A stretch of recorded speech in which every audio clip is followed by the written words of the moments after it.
Did you know the deadliest civilian massacre of the Civil War happened in just 4 hours?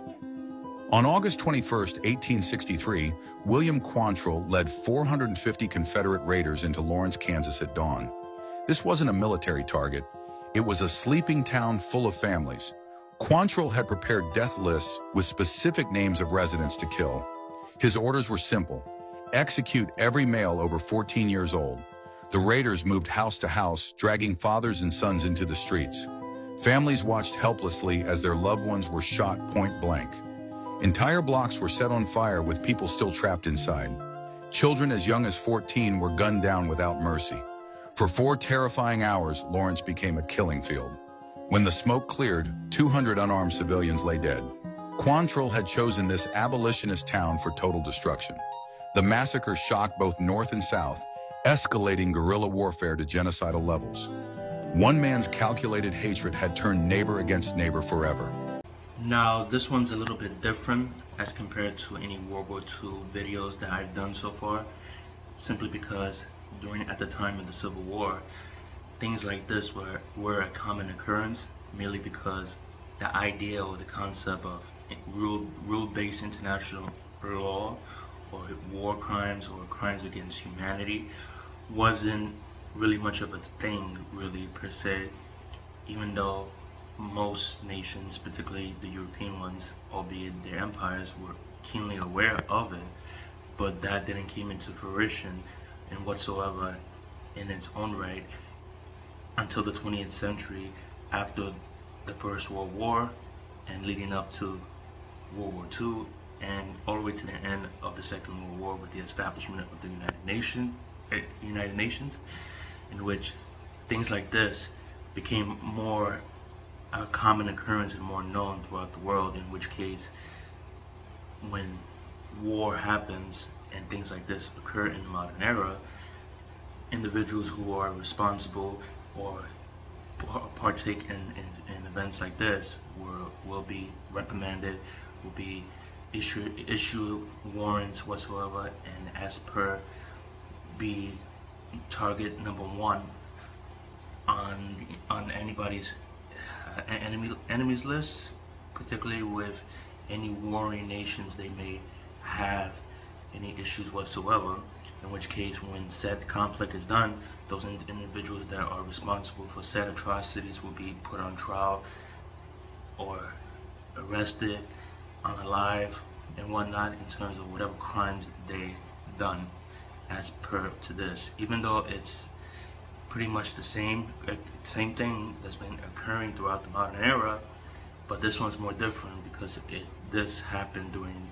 the mid-19th century, during the Civil War. Yeah, that's it. Thank you for coming to my TED Talk. Did you know Imperial Japan operated an industrial-scale sexual slavery system that treated human beings like military supplies? During World War II, the Japanese military forced an estimated 200,000 women and girls into military brothels called comfort stations. These weren't random acts of violence. This was calculated logistics. Women were recruited through deception and kidnapping across occupied Asia. The military established these rape camps throughout their territories, assigning quotas to soldiers like ammunition rations. Victims endured 30 to 40 assaults daily from soldiers. Control methods included beatings, forced abortions, and psychological torture designed to break their will completely. The Japanese military treated these women as expendable resources, moving them between bases like equipment. Many died in captivity from disease, violence, or suicide. Survivors faced lifelong trauma and social rejection in their home countries. Japan denied this systematic war crime for decades after the war ended. Only recently did they acknowledge what happened, but many survivors never lived to see that recognition. Evil disguised as military strategy.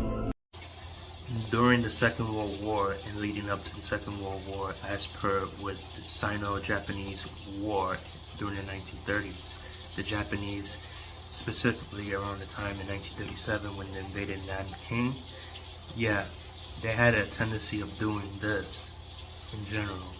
Now, needless to say, I cannot delve in nor divulge more as to what they did specifically as per with women and children in terms of their mechanism of this type of nonsense that they did, but by the accounts that I read, when the Japanese invaded Nanking in 1937, and leading up to all the atrocities that surrounded during that time, in my humble opinion, it's one of the worst things that I have ever read about in terms of history, let alone World War II history as well.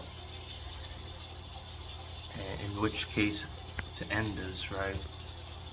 Because what the Japanese and the Germans did during World War II are the reasons why that most of the basic tenets of the UN, specifically with the UN Charter, came into being with regards to war crimes and crimes against humanity in general. Yeah, that's pretty much it.